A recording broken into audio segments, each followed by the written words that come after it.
Ya, salam Bapak Ibu dikasih oleh Tuhan. Salam. Ya, kita bersyukur hari ini kita diberikan kesempatan. Sebelum kita memulaikan ibadah, ada beberapa pengumuman yang akan kami sampaikan untuk kita semua.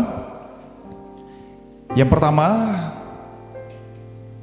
untuk tanggal 2 nanti kita tidak akan mengadakan ibadah baik secara onsite maupun online ya, melalui live streaming.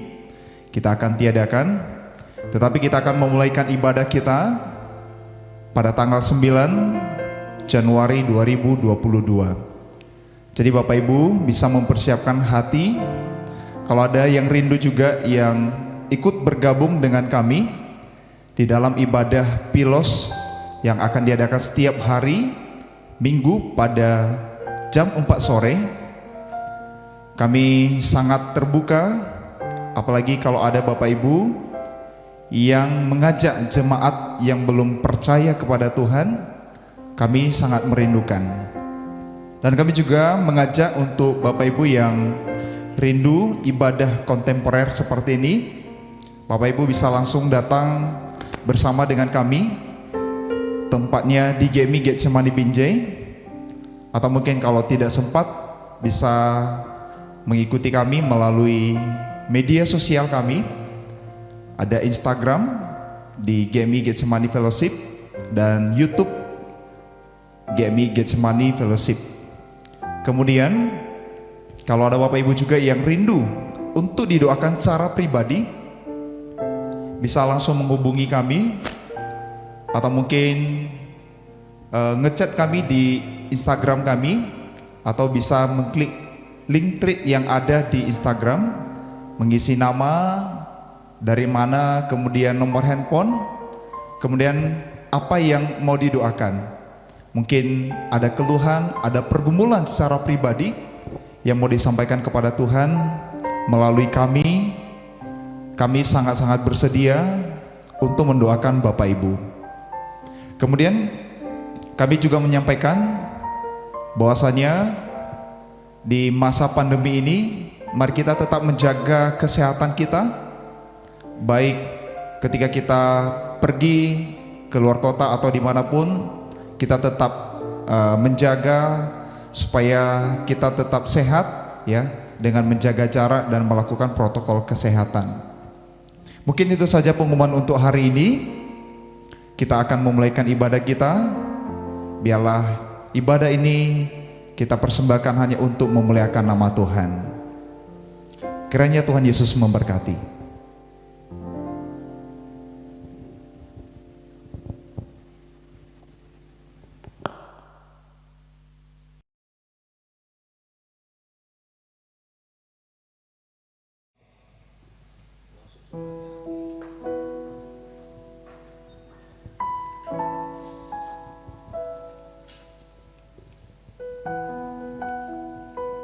Shalom saudara-saudari yang terkasih, selamat datang kembali di dalam ibadah Pilos di sore hari ini. Biarlah kita boleh sama-sama boleh beribadah memuji nama Tuhan. Dan bagi teman-teman yang melihat video streaming pada hari ini, biarlah boleh sungguh-sungguh diberkati melalui firman-Nya dan juga untuk puji-pujiannya. Mari sebelum kita memulai, kita sama-sama kita tundukkan kepala, kita bersatu di dalam doa. Bapa di surga, kami bersyukur untuk berkat-Mu yang setiap hari kami rasakan dan kami nikmati Tuhan. Dan pada saat ini kami datang ke rumah-Mu, kami mau beribadah, kami memuji dan memuliakan nama-Mu Tuhan. Dan bakat kami rindu untuk mendengarkan firman-Mu. Tuhan, tuntun dan tolong kami, biarlah kami boleh terus belajar menjadi anak-anak-Mu Tuhan yang boleh sungguh, boleh menjadi teladan dimanapun kami berada Tuhan. Dan boleh menjadi berkat bagi orang di sekeliling kami Tuhan.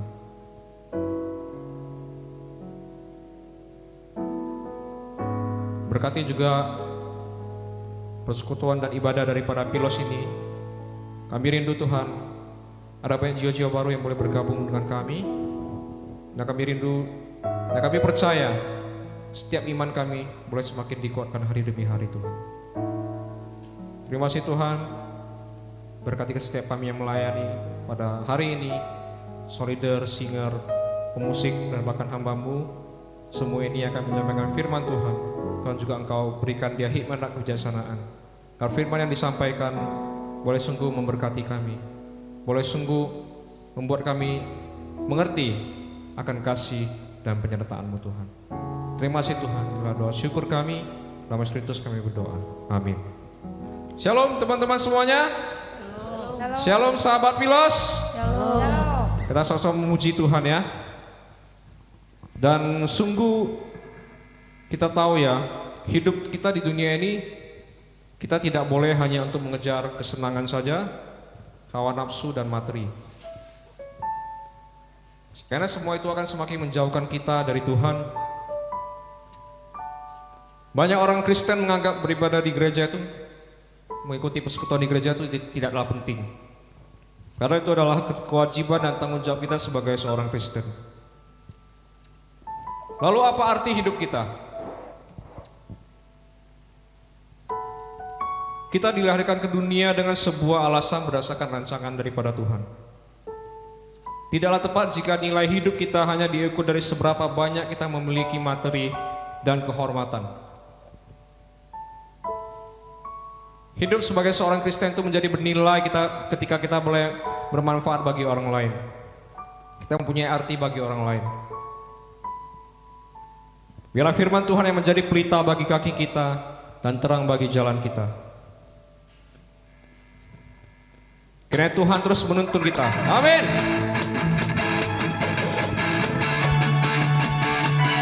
Arti hidupku.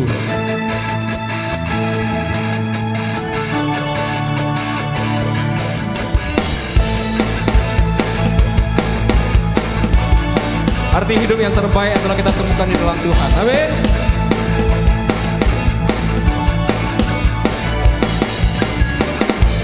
Arti hidupku ku temukan dalam-Mu. Setiap janji-Mu menuntun langkahku. Takkan ku menyerah walau badai menerpaku. Bukan berlari dengan segenap kuatku. Selama mentari bersinar, selama bumi berputar, selamanya janji-Mu tak berubah di dalam hidupku. Selama nafasku berhembus, selama jantungku berdetak, selamanya ku kan ikuti setiap cara-Mu Tuhan. Amin.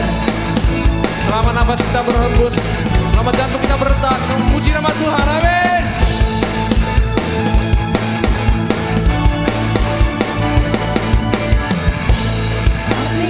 Hidupku ku temukan dalam-Mu. Setiap janji, setiap janji-Mu menuntun langkahku. Akan ku menyerah walau badai menerpaku. Bukan berlari dengan segenap kuatku. Selama mentari bersinar, selama bumi berputar, selamanya janji-Mu tak berubah di dalam hidupku. Selama nafasku berhembus, selama jantungku berdetak, selamanya ku kan ikuti setiap cara-Mu Tuhan.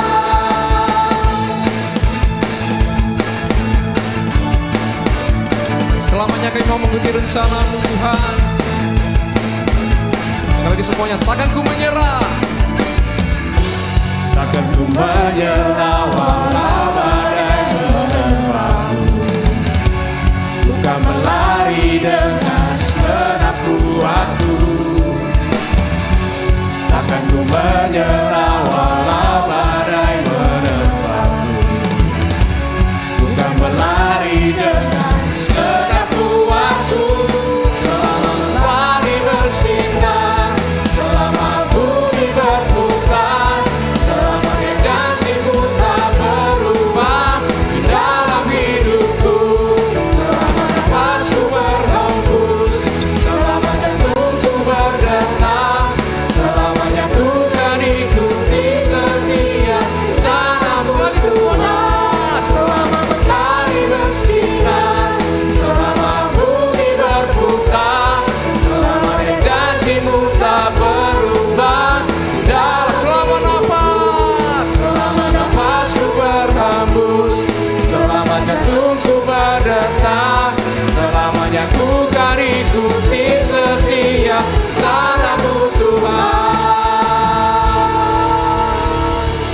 berkelimpahan kepada Tuhan kita, amin.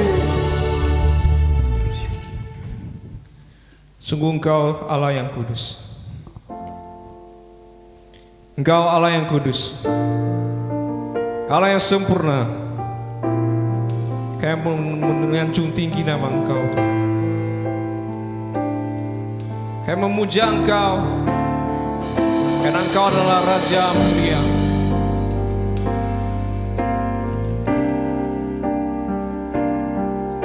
Engkau suci, Engkau kudus Tuhan.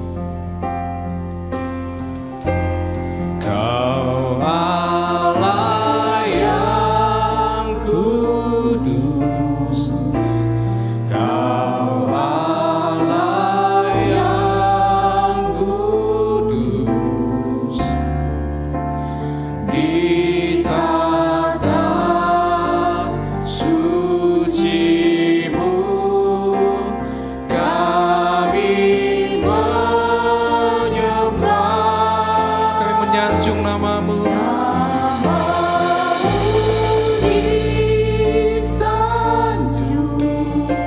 Kuasa-Mu nyata sempurna Tuhan. Amin. Kami puja Engkau Raja mulia.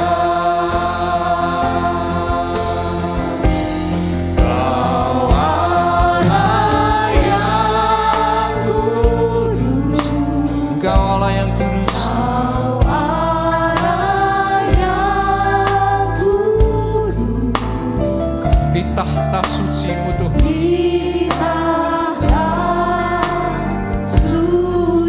Kami mau menyembah-Mu Tuhan. Kami menyembah nama-Mu.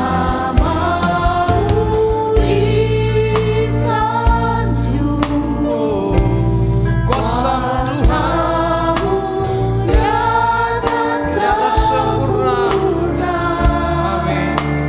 Kami puja Engkau Raja mulia. Allah yang kudus,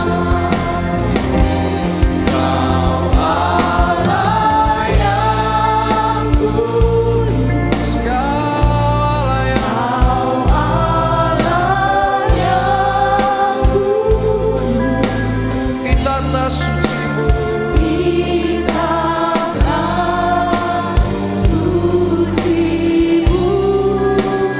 kami menyembah, nama-Mu disanjung.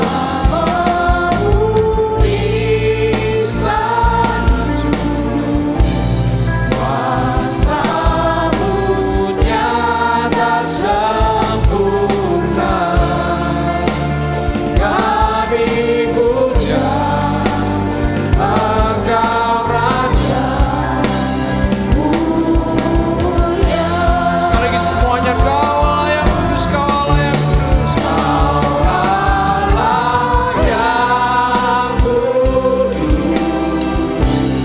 Kau Allah yang kudus, Engkau kudus Tuhan. Amin. Suci-Mu kami mau menyembah-Mu, kami mau sembah-Mu, kami sanjung nama-Mu. Kuasa-Mu nyata Tuhan, sempurna Tuhan. Kami puja Engkau Raja mulia.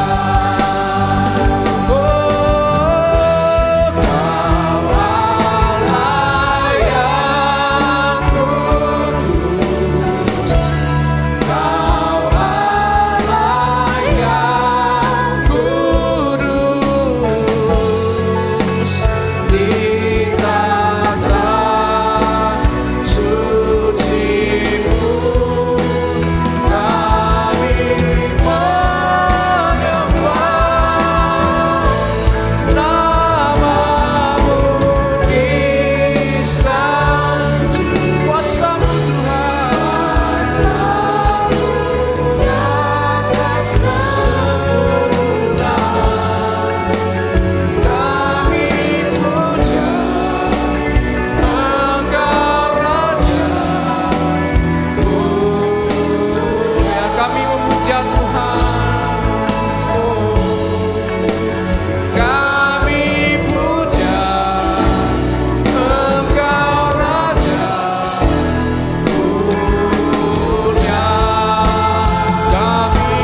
Engkau Raja mulia, Engkau Allah yang kudus, Engkau Allah yang kudus Tuhan.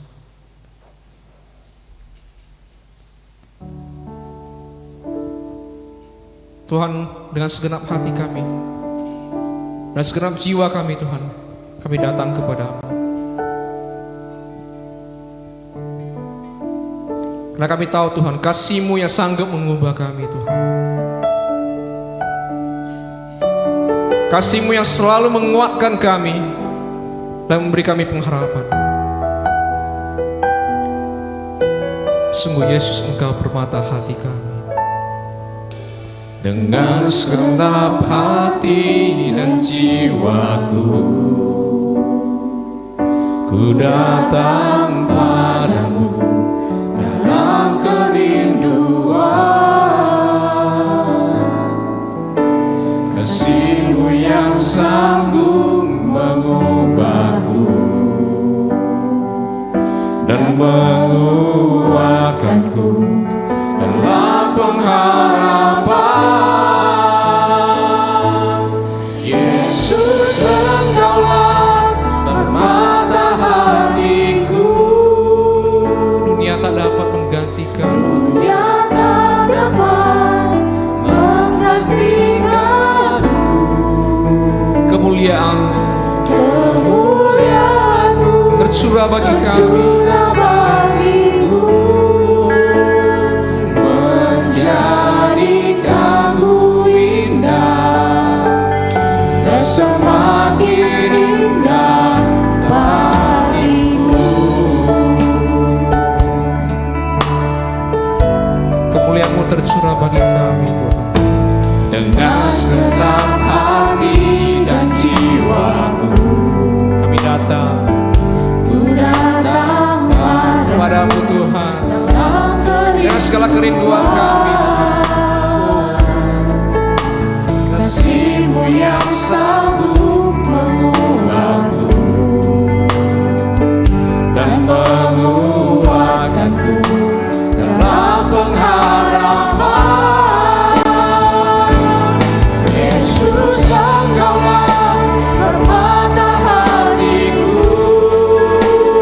Dunia tak dapat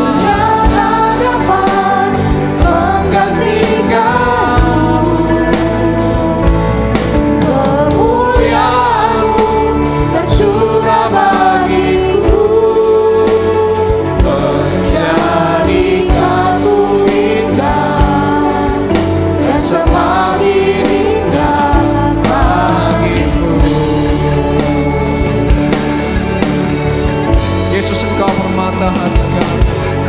Segala hal yang ada di dunia ini tidak dapat menggantikan kasih-Mu Tuhan, tidak dapat menggantikan keberadaan-Mu Tuhan. Engkau Allah yang sempurna, Engkau Yesus yang sempurna Tuhan.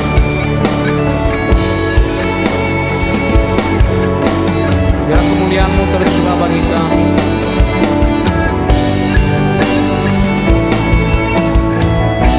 Oh Yesus, Engkaulah permata hatiku. Dunia tak dapat menggantikanmu. Kemuliaan-Mu tercurah bagiku, menjadikanku indah dan semakin indah bagimu. Yesus, Engkaulah permata hatiku. Dunia tak dapat menggantikanmu. Kemuliaan-Mu tercurah bagiku, menjadikanku indah dan semakin indah bagimu. Menjadikanku indah dan semakin indah bagimu.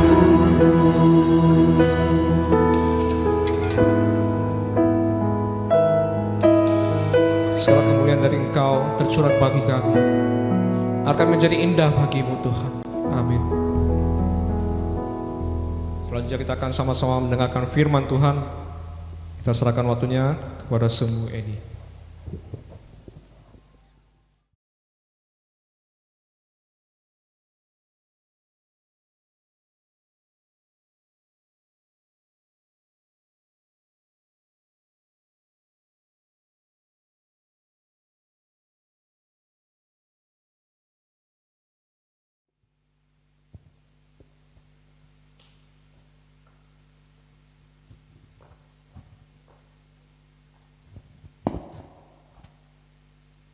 Shalom semuanya, jemaat yang dikasihi di dalam Tuhan.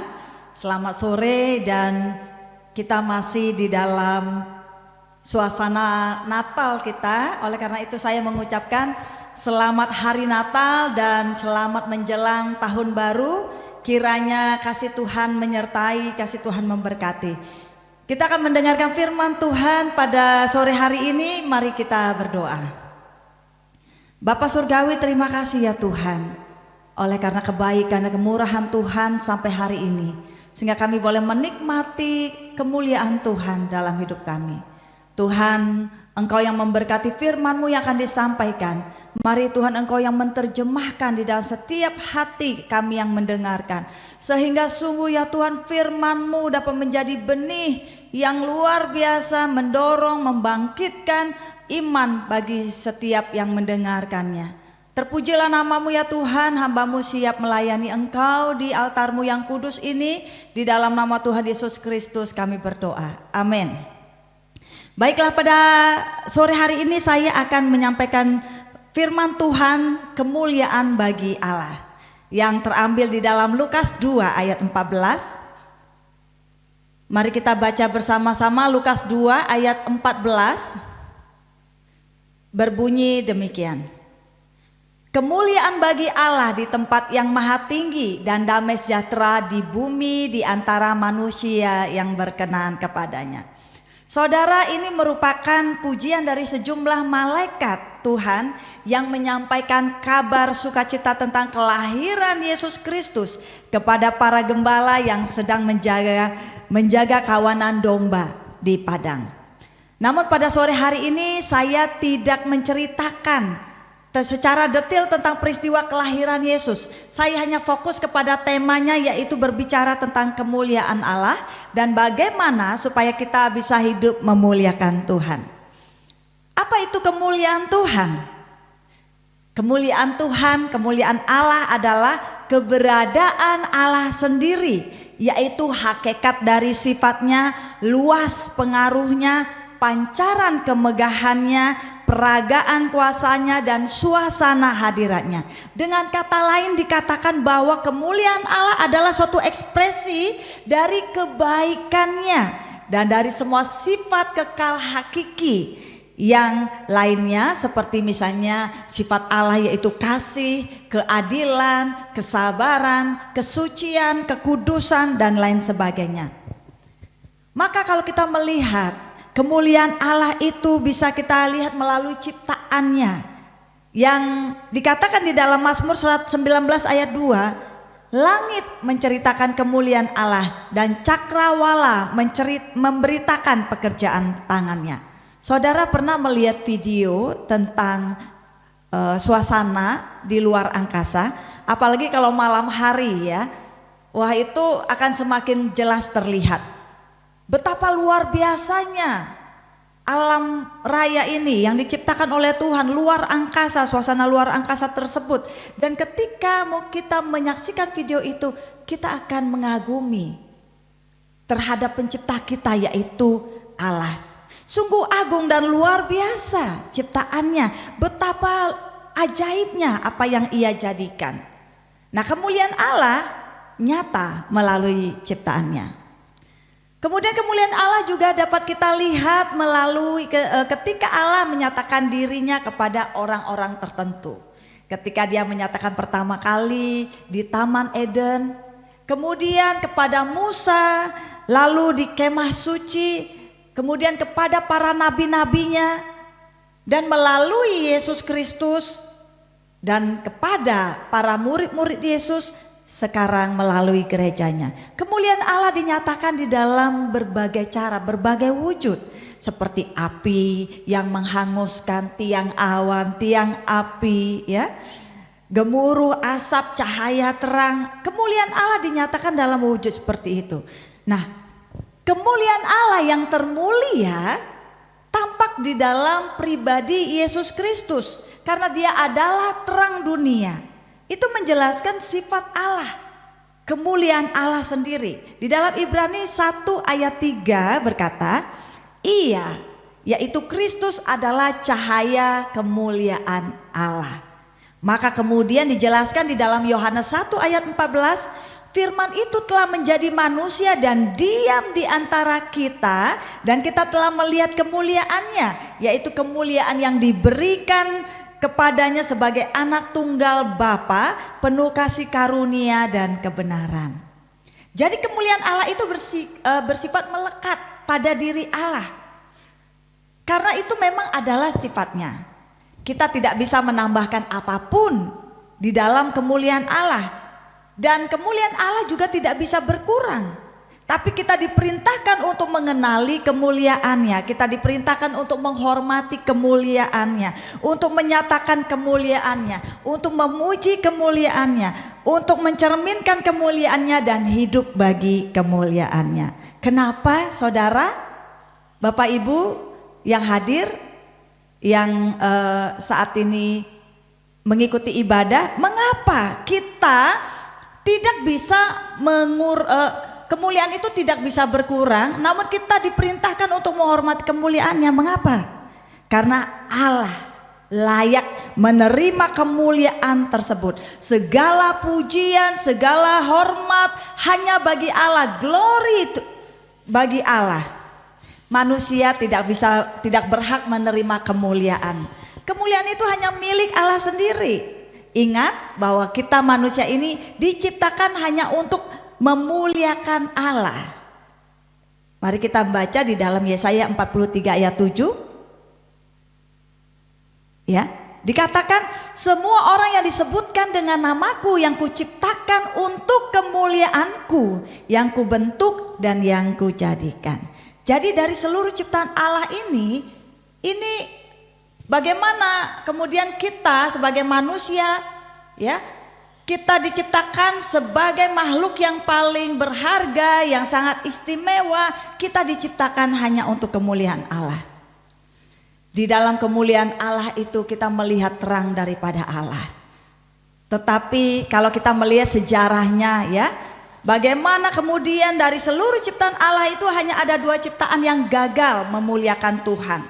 Yang pertama yaitu malaikat yang jatuh, yaitu Lucifer. Bagaimana Lucifer ingin menyamai Allah dengan segala kesombongannya, akhirnya ia menjadi iblis dan juga diikuti oleh para malaikat-malaikat lainnya, para pengikut-pengikutnya. Dan kemudian iblis ini menjadi musuh daripada Allah. Ia tidak dapat mendatangkan kemuliaan bagi Allah. Yang kedua yaitu kita manusia. Kalau kita melihat bagaimana Adam dan Hawa jatuh di dalam dosa, mereka gagal untuk menyatakan kemuliaan Allah. Mereka lebih mendengar suara iblis, ya, bujuk rayu iblis daripada mendengar suara Tuhan. Lalu kemudian mereka jatuh di dalam dosa, dan kemuliaan Allah meninggalkan mereka. Mereka kehilangan kemuliaan Allah. Sehingga dengan mereka kehilangan kemuliaan Allah, tentu saja mereka tidak mampu untuk memuliakan Allah. Namun karena kasih karunia Allah, ya, kita manusia yang berdosa kemudian dikembalikan kepada Allah. Kemuliaan Allah dapat manusia peroleh kembali ketika kita percaya kepada Tuhan Yesus sebagai Tuhan dan Juru Selamat, yaitu ketika Roh Kudus kembali hadir dan menempati ruang kosong di dalam hati manusia. Maka Roh Kuduslah yang kemudian menolong manusia untuk hidup bagi Allah sehingga mereka mampu memuliakan Allah. Bapak Ibu, saudara-saudari sekalian yang dikasihi Tuhan, Hidup bagi kemuliaan Allah itu adalah suatu prestasi terbesar yang bisa kita capai dengan kehidupan kita. Bukan dengan harta, bukan dengan prestasi, bukan dengan prestasi akademis atau apapun itu, bahkan juga nama besar. Tetapi ketika kita hidup ya sesuai dengan tujuan Allah menciptakan kita, kita sudah memuliakan Allah dan itu adalah prestasi terbesar di dalam hidup kita. Lalu muncullah suatu pertanyaan. Bagaimana agar hidup kita bisa mendatangkan kemuliaan Allah? Ya. Rick Warren di dalam bukunya The Purpose Driven Life memberikan 5 tips supaya kita bisa hidup mendatangkan kemuliaan yang Allah. Yang pertama, dengan menyembahnya. Yang pertama, dengan menyembahnya. Menyembah Allah adalah tanggung jawab pertama kita kepada Allah. Menyembah Allah itu bukan hanya sekedar kita memuji, kita berdoa, kita bernyanyi ya. Tapi kita menikmati. Apa yang kita nikmati Bapak Ibu? Kita menikmati persekutuan dengan Allah. Allah ingin agar penyembahan kita didorong oleh rasa kasih, didorong oleh rasa syukur, didorong oleh ungkapan sukacita. Bukan karena sekedar rutinitas, sekedar kita mengikuti liturgi-liturgi yang ada, tetapi sungguh-sungguh kita terikat di dalamnya. Maka dengan menyembah ini kita memuliakan Allah. Ketika saya mengikuti seminar dari Dr. Andik Wijaya tentang seminar sexual holiness, ya, di situ dijelaskan mengapa sih Tuhan memakai hubungan suami istri itu sebagai simbol hubungan Kristus dengan gerejanya, hubungan Kristus dengan umatnya. Ini menarik saudara. Yang pertama ternyata ditemukan bahwa hubungan suami istri itu merupakan hubungan yang eksklusif, hanya berdua, suami dan istri. Tidak ada pihak ketiga, tidak ada orang lain di dalam hubungan tersebut. Maka Allah membenci yang namanya perzinahan, Allah membenci yang namanya perceraian. Karena hubungan suami istri itu adalah hubungan yang kudus, sama seperti Kristus dengan gerejanya, sama seperti Kristus dengan umatnya. Ya, jadi hanya berdua suami dan istri. Nah ini yang pertama, gambaran daripada hubungan Kristus dengan jemaat. Yang kedua, di dalam hubungan intim suami istri itu, di dalam bersetubuh tentu ada klimaksnya, tentu ada orgasmenya. Nah ini yang suami istri ya, baik yang pengantin baru, baik yang sudah lama menikah tentu memahami hal ini. Ya, ada ketika bersetubuh itu ada klimaksnya, ada orgasmenya dan itu adalah anugerah Tuhan. Ketika mencapai klimaks itu adalah suatu anugerah Tuhan yang hendaknya dinikmati oleh para suami istri.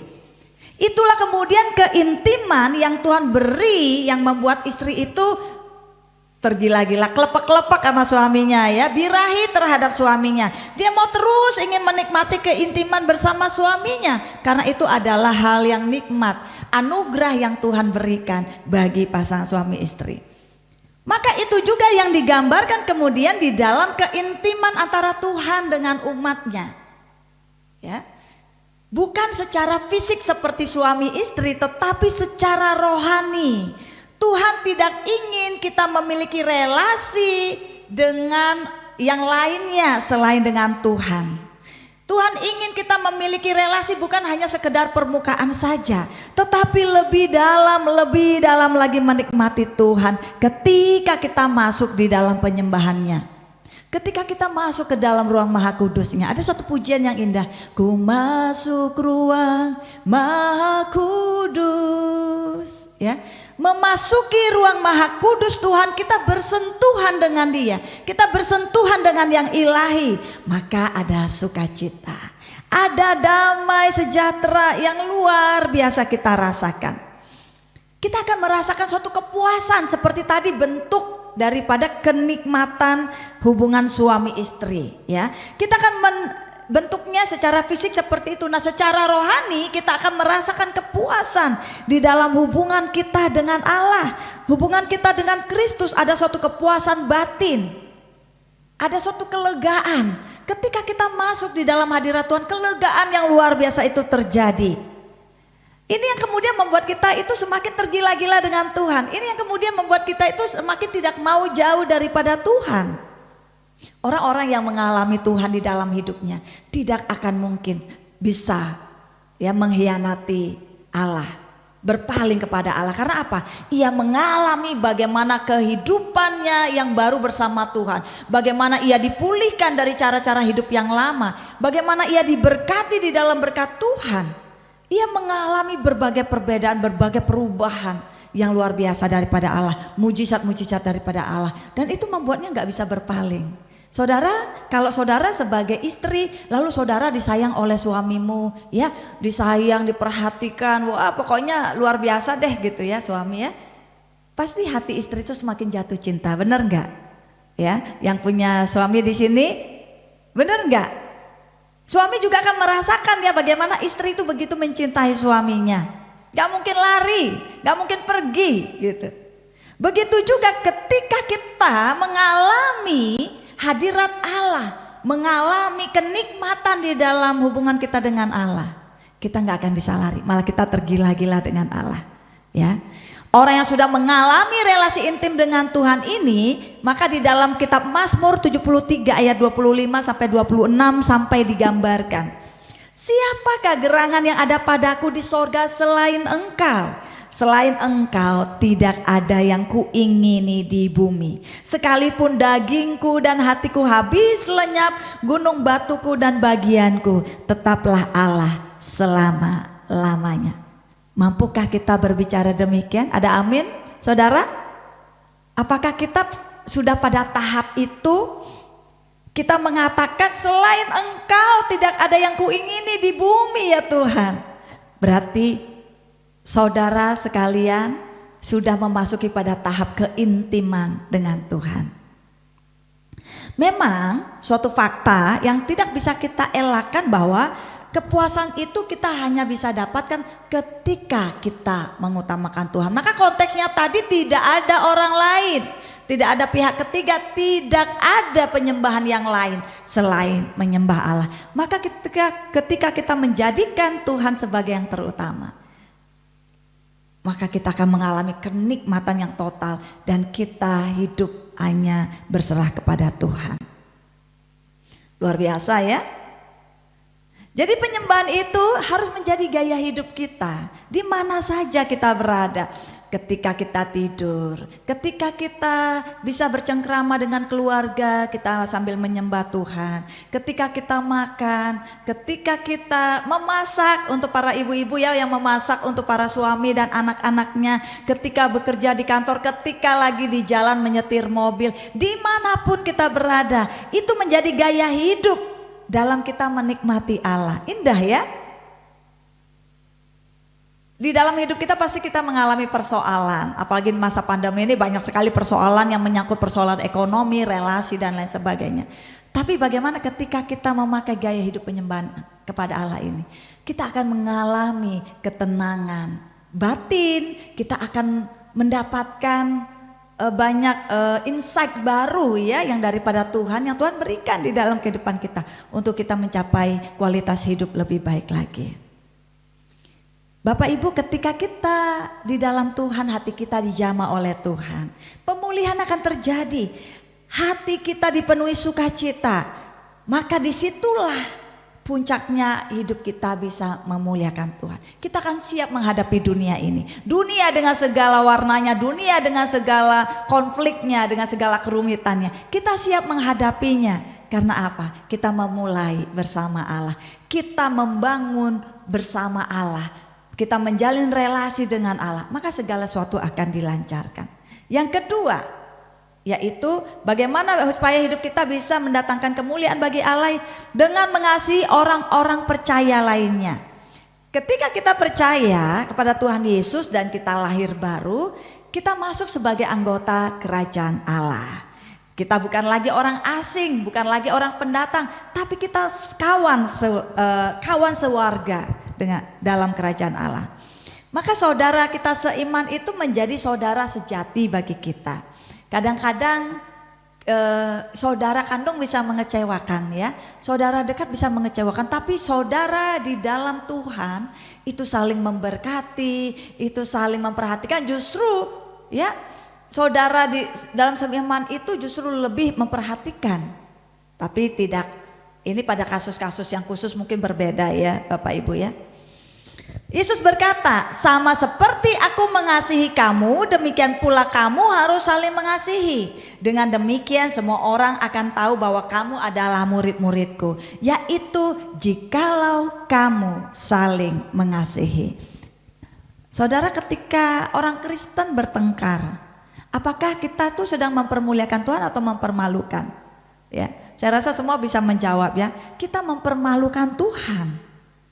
Itu sudah jelas sekali. Tapi ketika kita saling mengasihi, kemudian kita saling membantu, kita saling mendorong, kita saling mensupport satu dengan yang lain, kita sedang mempermuliakan Tuhan melalui kehidupan kita. Maka saudara, ketika kasih itu dipraktekkan di tengah-tengah jemaat, ini akan merupakan daya tarik tersendiri bagi orang lain. Maka tidak heran jemaat mula-mula itu semakin bertambah banyak, semakin luar biasa, menjadi persekutuan yang besar.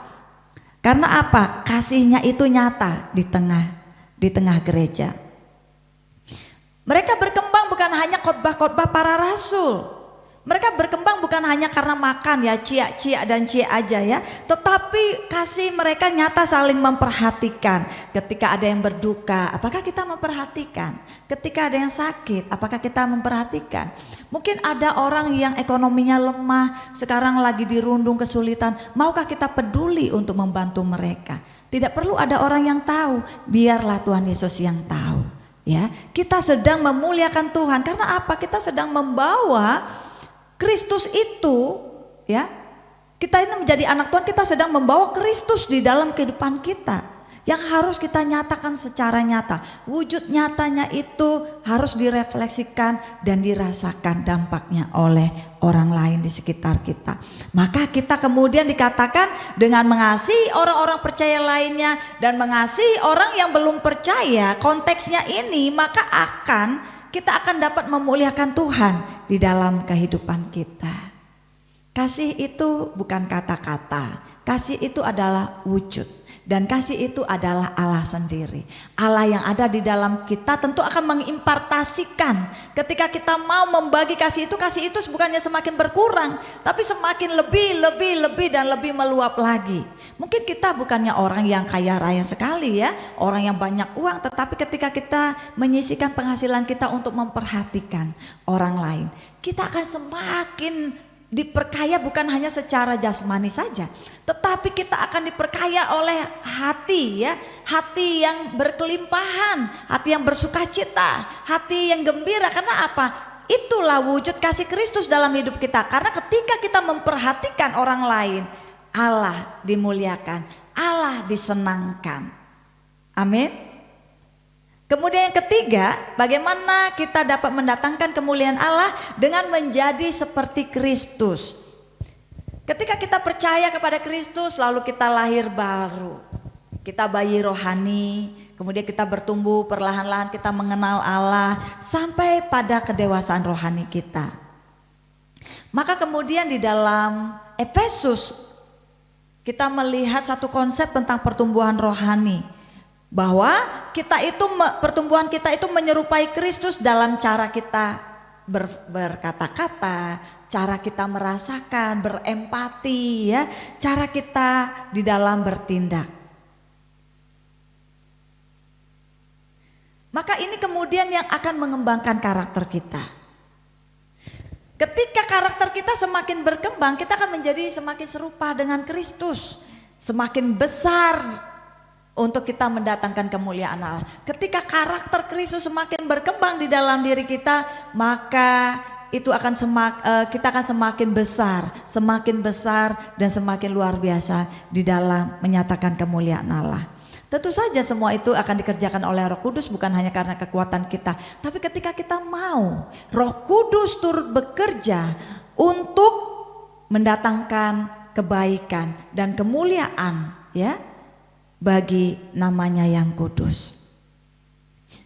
Saudara, kemuliaan Tuhan ini, ya, kemuliaan Tuhan ini akan semakin besar melalui pembentukan karakter kita.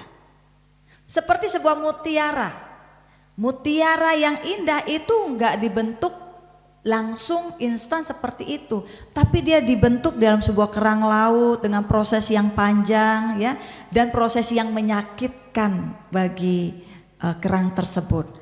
Tapi kemudian terbentuk mutiara yang indah, yang berharga, yang bernilai.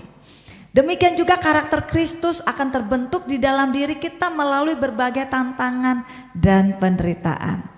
Karena apa? Cara yang paling efektif bagi Tuhan untuk membentuk kita semakin indah di hadapannya, yaitu melalui penderitaan, masalah, percobaan, ya, pencobaan-pencobaan, ujian-ujian yang kita hadapi. Karena apa? Pencobaan itu akan mendatangkan ketekunan bagi kita.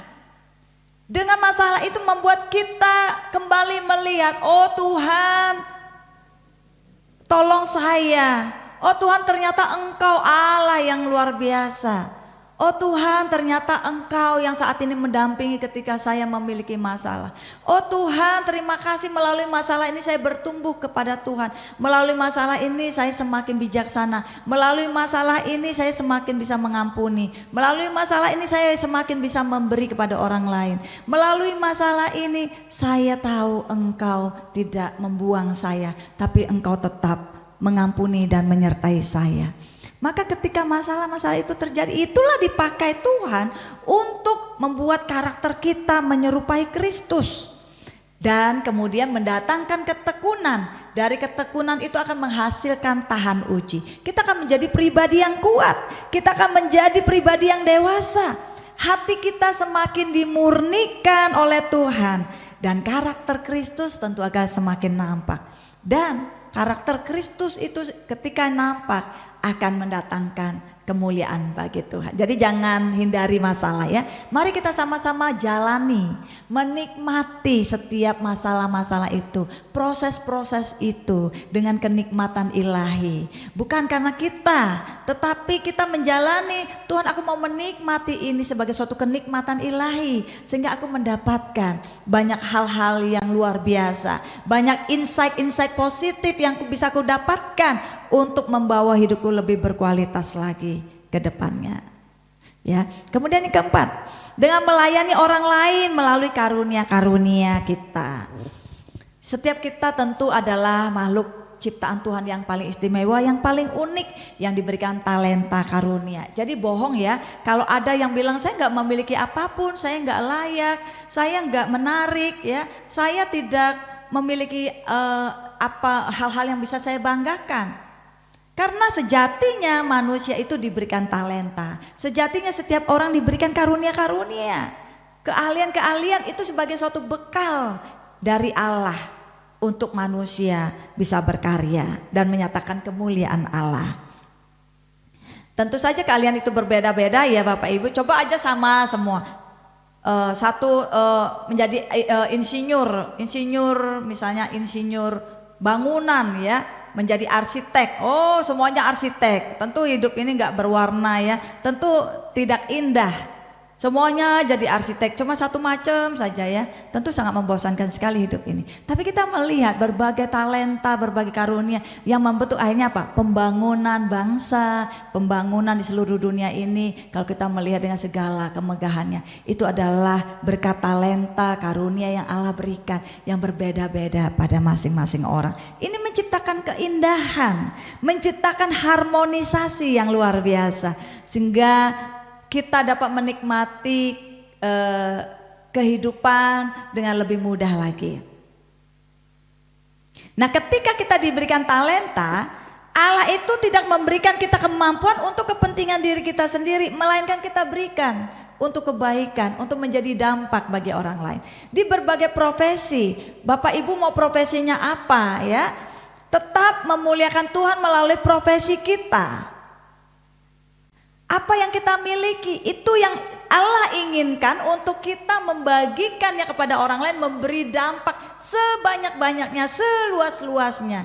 Memberi dampak tentu dampak yang positif, ya, bukan dampak-dampak yang negatif, itu namanya merusak. Nah, bagaimana kemudian kita memberi dampak yang membangun, yang positif bagi orang lain, sehingga nyata kemuliaan Allah. Kita melayani satu dengan yang lain. Di dalam 1 Petrus 4 ayat 11 dikatakan, jika ada orang yang berbicara, baiklah ia berbicara sebagai orang yang menyampaikan firman Allah. Jika ada orang yang melayani, baiklah ia melakukannya dengan kekuatan yang dianugerahkan Allah. Supaya Allah dimuliakan. Sekali lagi saya baca, supaya Allah dimuliakan di dalam segala sesuatu karena Yesus Kristus. Ialah yang empunya kemuliaan dan kuasa sampai selama-lamanya. Amin. Agar apa Bapak Ibu, ketika kita menyatakan dan kita mewujud nyatakan potensi-potensi yang kita miliki itu berdampak bagi orang lain apa? Agar tadi dikatakan kita melakukannya supaya Allah dimuliakan di dalam segala sesuatu kehidupan kita.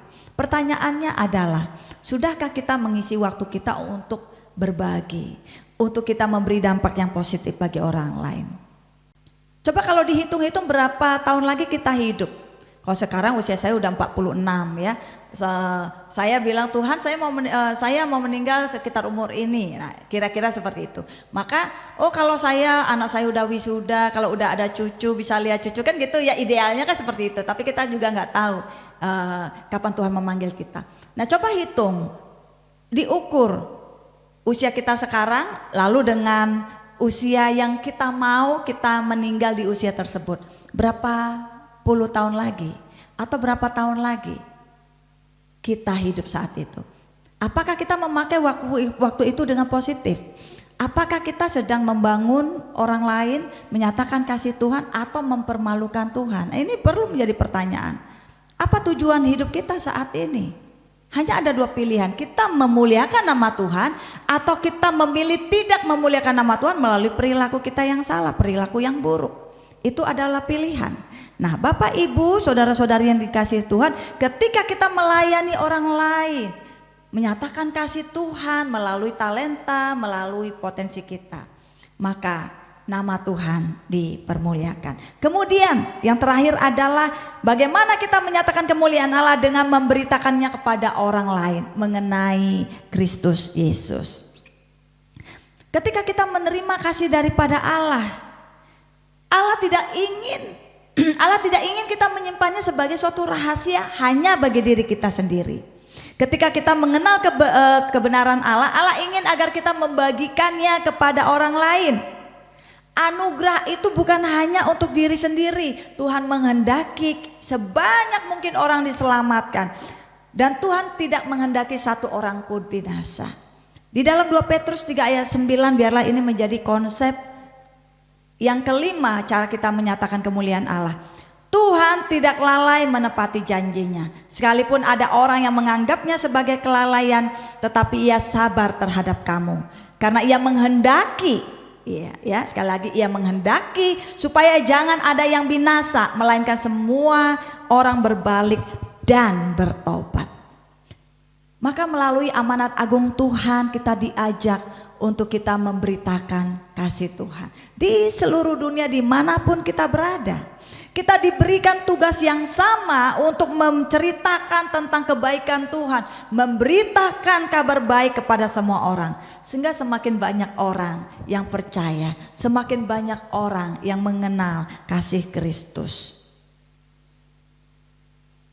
Melalui kesempatan ini saya mau mengajak kita semua untuk kita mampu melakukan kemuliaan Allah melalui 5 hal ini. Tentu saja dengan pertolongan Tuhan. Dan jikalau kita merasa pada sore hari ini, Tuhan kok terlalu banyak hal-hal yang tidak penting yang saya lakukan. Tuhan terlalu banyak hal-hal yang buruk yang saya lakukan. Saya bukannya malah memuliakan Tuhan, tapi saya malah mempermalukan Engkau ya Tuhan.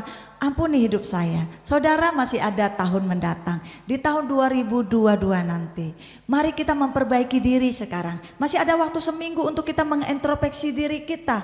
Lalu kita mulai dengan pola pikir kita yang baru, yang positif. Dengan perkataan kita yang membangun satu dengan yang lain. Dengan perilaku kita yang baik, berempati dan menolong orang lain.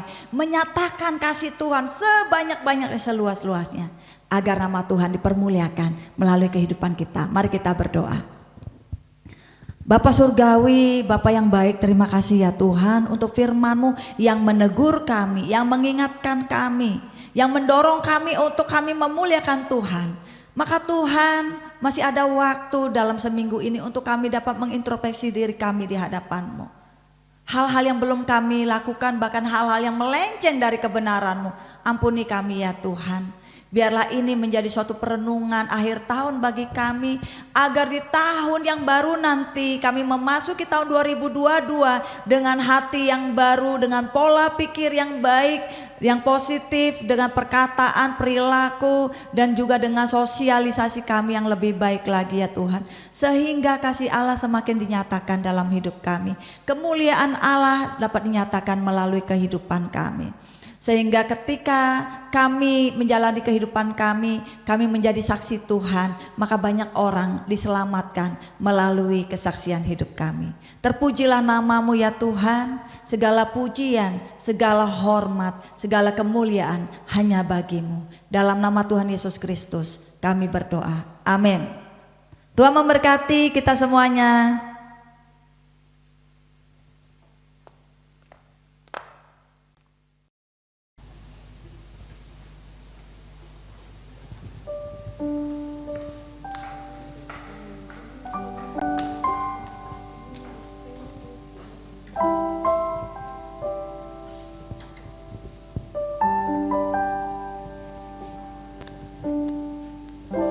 Dan sama-sama akan memberikan persembahan. Bagi teman-teman yang ingin memberikan persembahan melalui transfer rekening, mungkin boleh menghubungi langsung kepada saudari Elisa ya. Boleh langsung konfirmasi ke dia jika mau memberikan persembahan melalui transfer. Kita sama-sama akan menaikkan pujian Juru Selamat Dunia.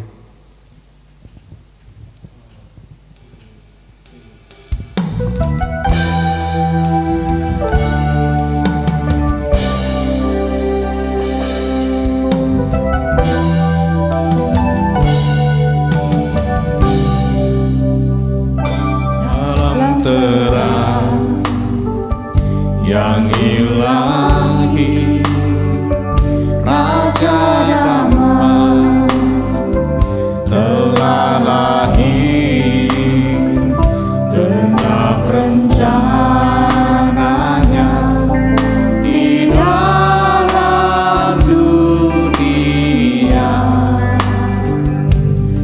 Putra Tunggal Maha Kudus, Putra Tunggal Maha Kudus, satu-satunya, satu-satunya penebus datang ke dunia sebagai jawaban.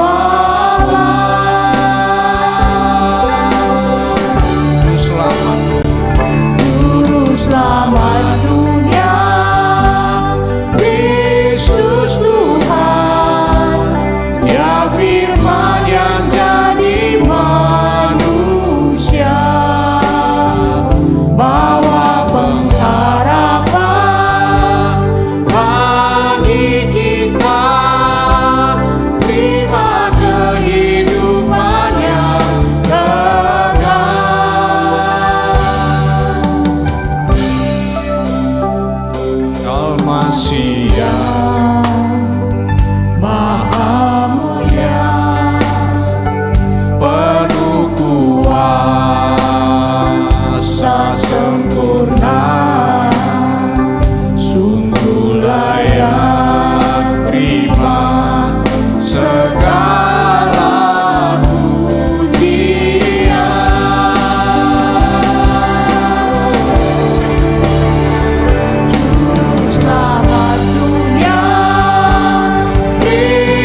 Engkau Juru Selamat dunia, Engkau juga firman yang menjadi manusia,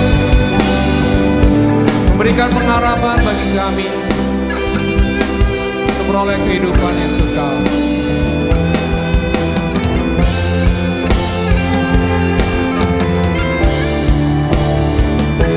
Juru Selamat dunia, Kristus Tuhan, Dia firman yang jadi manusia, bawa pengharapan bagi kita, terima kehidupannya, Bawa pengharapan, bawa pengharapan bagi kita, terima kehidupan yang kekal. terima kehidupan, Terima kehidupan yang kekal.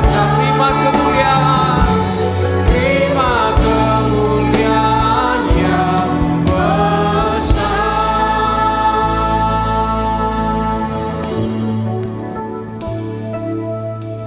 dari surga kami mengucap syukur atas kasih dan karunia-Mu. Kami berterima kasih atas penyertaan-Mu dalam sepanjang hidup kami, Tuhan. Biarlah Tuhan, sampai akhir hayat hidup kami mau setia kepada-Mu, Tuhan. Tuhan terus tuntun dan pimpin kami. Saya juga berdoa bagi Pilos ini, Tuhan. Kami rindu setiap jiwa-jiwa yang belum hadir, Tuhan. Kami berdoa agar kursi-kursi yang kosong boleh terisi, Tuhan. Kami percaya dan kami yakin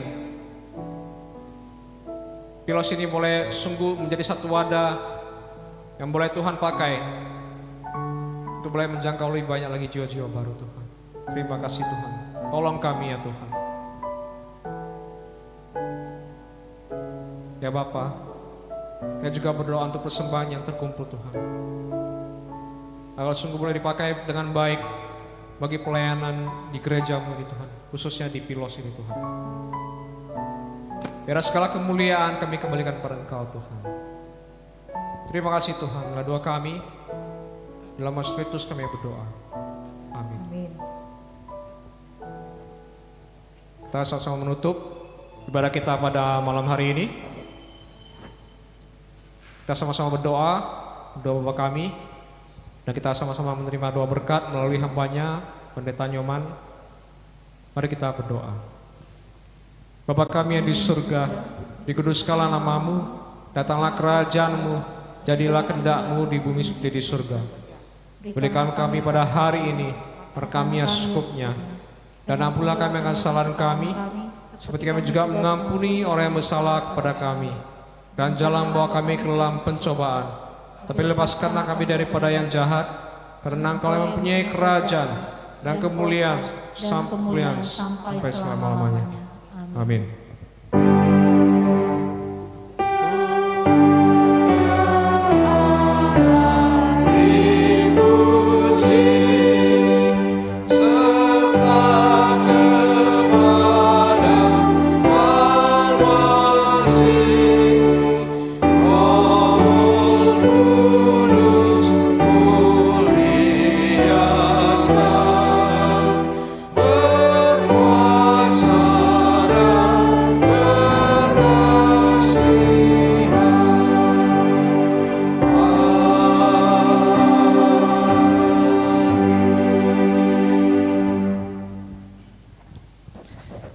Saudara-saudara dikasih Tuhan, lakukanlah firman Tuhan yang sudah engkau dengar hari ini. Hidupilah firman Tuhan, supaya hidupmu memuliakan namanya. Mari kita angkat hati kita di hadapan Tuhan, kita terima berkat Tuhan. Tuhan memberkati engkau dan melindungi engkau. Tuhan menyinari engkau dengan wajahnya dan memberi engkau kasih karunia. Tuhan menghadapkan wajahnya kepadamu dan memberi engkau damai sejahtera. Mulai malam ini, bahkan sampai selama-lamanya. Amin. Amin.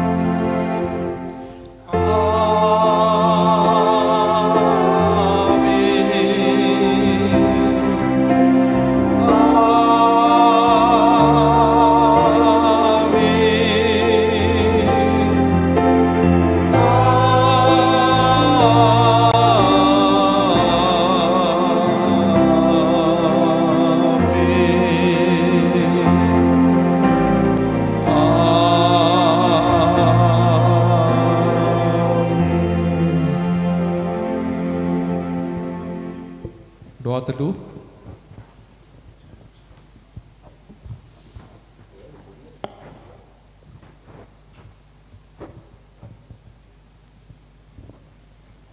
Ibadah selesai. Tuhan memberkati kita semuanya. Amin.